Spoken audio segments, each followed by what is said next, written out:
Halo, terima kasih sudah mengklik video ini. Bagi kalian yang baru pertama kali nonton channel ini, perkenalkan kami dari Cerita Misteri. Kami akan mengungkap dan membahas misteri dari penjuru bumi. Buat kalian yang punya cerita-cerita horor, cerita mistis, atau cerita aneh lainnya, bisa kalian kirimkan ke alamat email yang ada di kolom deskripsi video ini.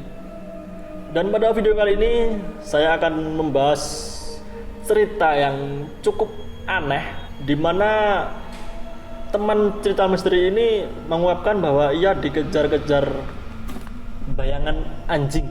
Tapi bukan sembarang anjing.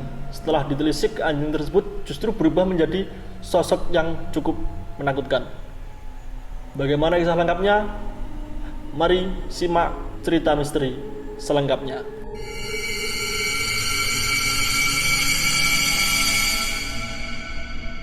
Cerita ini datang dari teman cerita misteri yang bernama Mas Angga, yang berasal dari Pekalongan.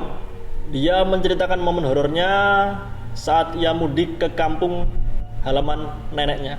Rumah neneknya ini berada di kota, nggak desa-desa banget, jadi cukup di tengah kota, dekat dengan akses publik seperti rumah sakit, mal, dan juga terminal.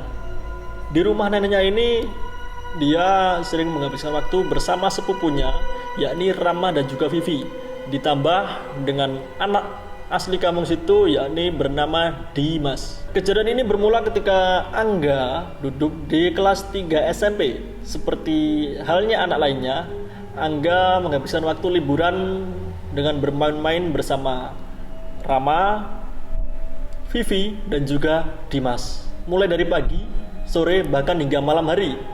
Angga ini anaknya cukup hyper ya, maksudnya hyper, dia itu aktif, tertarik dengan hal-hal baru, dan juga berjiwa adventure, alias kalau bisa dibilang dia itu nggak bisa diem, ada aja akalnya, dan rasa ingin tahunya itu sangat tinggi. Dan sifat inilah yang membuat ia mengalami cerita mistis ini. Pada suatu malam, Angga, Rama, Vivi, dan Dimas bermain layaknya anak pada umumnya. Hingga pada suatu ketika di malam hari sekitar pukul 8 malam, mereka ini sudah bosan dengan mainan-mainan yang ada. Hingga salah satu dari mereka pun ngide untuk ke rumah sakit. Bukan untuk menjenguk, tapi hanya bermain lift naik dan turun saja. Jarak rumah nenek Angga dan rumah sakit ini terbilang cukup dekat ya, hanya sekitar 1 kilometer saja. Ya namanya anak-anak, rasa ingin tahunya tinggi, ditambah akses yang cukup dekat, ya semakin nekat lah anak-anak itu. Mereka pun akhirnya berangkat dengan jalan kaki. Di tengah perjalanan, Dimas yang emang tinggal di daerah tersebut menyarankan untuk lewat jalan pintas. Jalan pintas ini melewati sebuah jembatan dan rumah kosong yang dikenal cukup angker.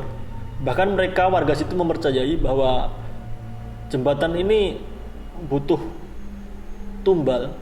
Mendengar hal itu, Rama pun sempat menolak karena ketakutan dan menyarankan lewat jalan umumnya aja, nggak usah potong kompas. Tapi Vivi dan Angga mengiyakan saran tersebut.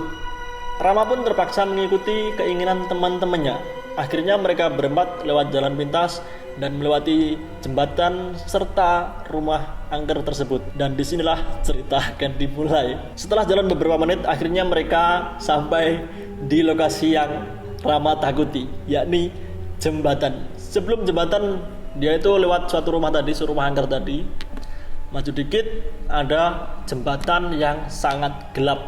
Tidak ada lampu sama sekali.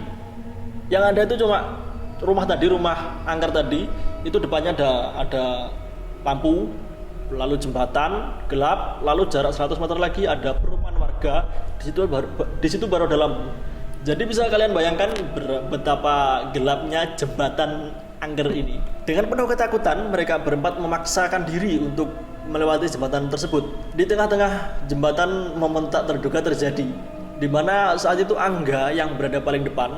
Jadi Angga di depan, belakangnya ada Rama, Dimas, dan juga Vivi. Angga ini melihat bayangan hitam yang terus bergerak. Jadi bayangan terus bergerak, tapi nggak pergi, justru malah mendekati mereka berempat. Dan di momen ini, Angga itu masih mengira kalau bayangan itu orang. Angga pun sempat menyapa dengan Halo? Apakah ada manusia? Halo? Melihat tidak ada jawaban, Vivi, Rama, dan Dimas lari duluan karena ketiganya takut. Setelah ketiganya lari, Rama baru lari paling belakang. Mereka berempat lari menjauhi jembatan hingga sampai di perkampungan warga tadi, di perumahan warga tadi.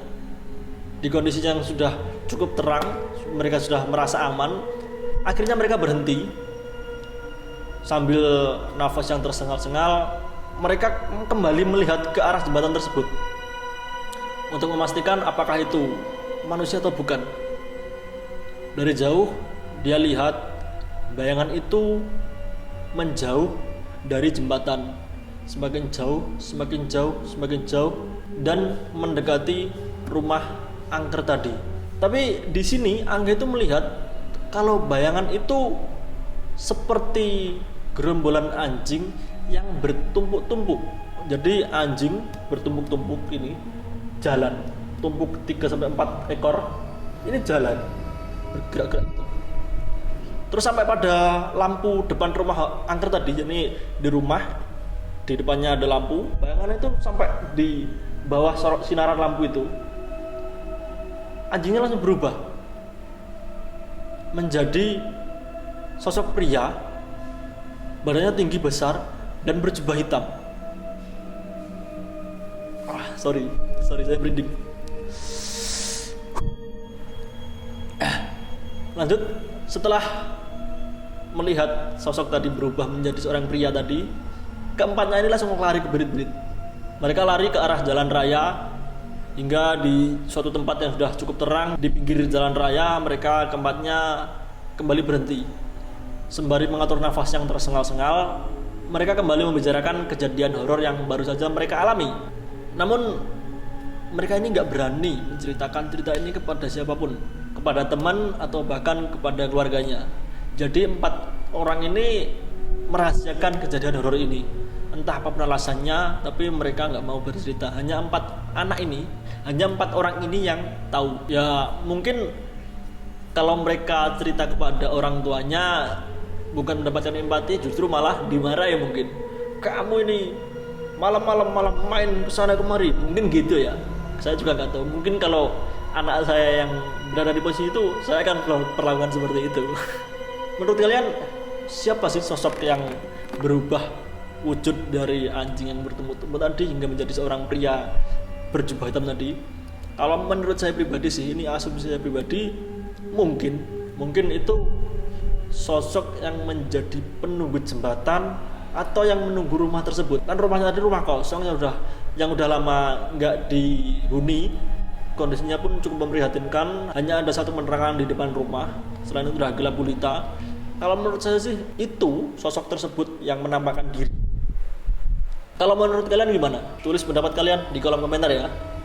Dan itu tadi cerita dari teman cerita misteri yang bernama Angga, asal dari Pekalongan. Mungkin dari kalian ada cerita lainnya bisa dikirimkan ke kami melalui email yang sudah kami cantumkan di kolom deskripsi video ini. Pelajaran yang bisa kita petik dari video ini adalah jangan biarkan orang terdekat kalian, mungkin anak, sepupu, atau keponakan bermain di luar pengawasan. Terima kasih sudah menonton video ini sampai akhir. Jangan lupa share video ini dan tekan dislike jika kalian tidak suka. Terima kasih dan sampai jumpa di cerita misteri selanjutnya.